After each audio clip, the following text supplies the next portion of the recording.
Setiap kota punya kisah. Masa susah, masa indah, masa cemerlang, masa suram. Kota Karawang yang awalnya dikenal sebagai kota lumbung padi nasional, sekarang telah menjadi kota industri. Cerita kota, kita akan bedah kota Karawang. Beginilah wajah Karawang sekarang. Megah, dengan beragam fasilitas modern dari mal, hotel berbintang, apartemen, hingga perumahan dengan mudah bisa ditemui di hampir setiap sudut kota. Seolah tak mau kalah dengan ibu kota, Karawang yang dulu dikenal kental masyarakat agrarisnya berubah rupa ke arah metropolitan. Daerah yang berbatasan dengan Bekasi ini ikut ambil bagian dari pesatnya industri di tanah air, terutama sejak era 90-an.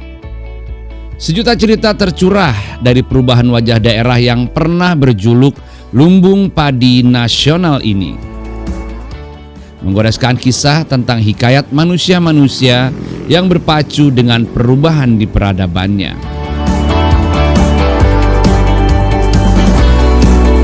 Dalam kehidupan manusia, perubahan adalah sebuah keniscayaan.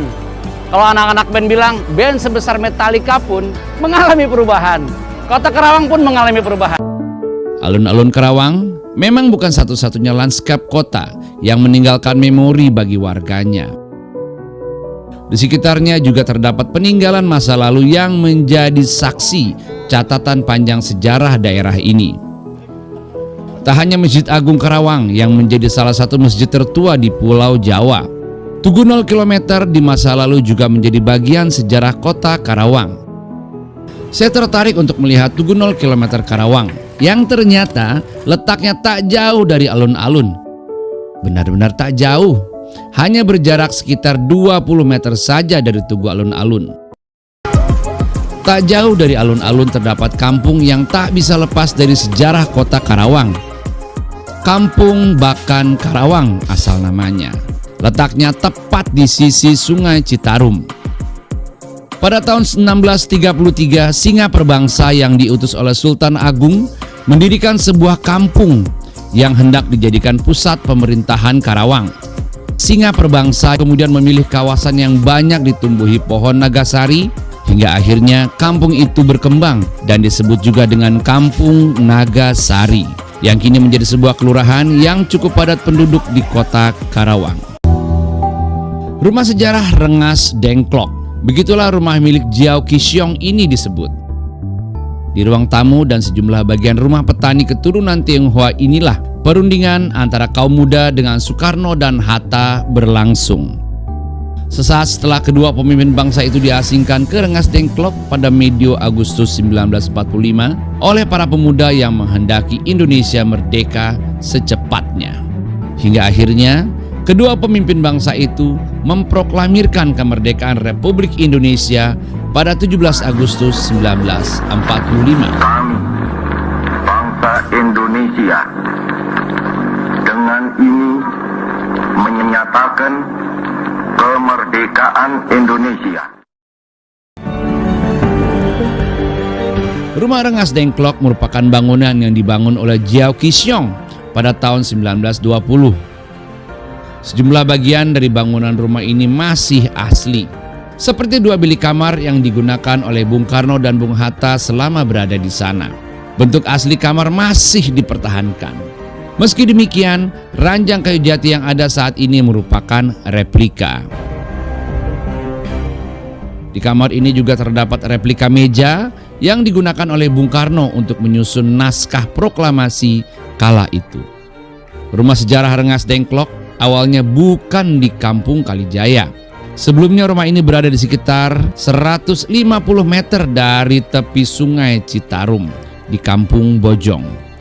Namun karena sering terkena banjir dan abrasi, rumah sejarah ini dipindahkan ke Kampung Kalijaya pada sekitar tahun 1957. Sebelum menjadi daerah industri, Karawang kental dengan nuansa agraris. Mungkin seperti inilah wajah Karawang. Sawah membentang luas, hijau. Tidak heran sempat memimpin sebagai penghasil padi nasional dan menjadi lumbung padi nasional. Sejak era kolonialisme sampai tahun 80-an, Karawang dikenal sebagai lumbung padi. Luasnya area persawahan dan mayoritas penduduknya yang bermata pencarian sebagai petani membuat daerah ini dinobatkan sebagai kawasan agraris penghasil padi terbanyak di Indonesia.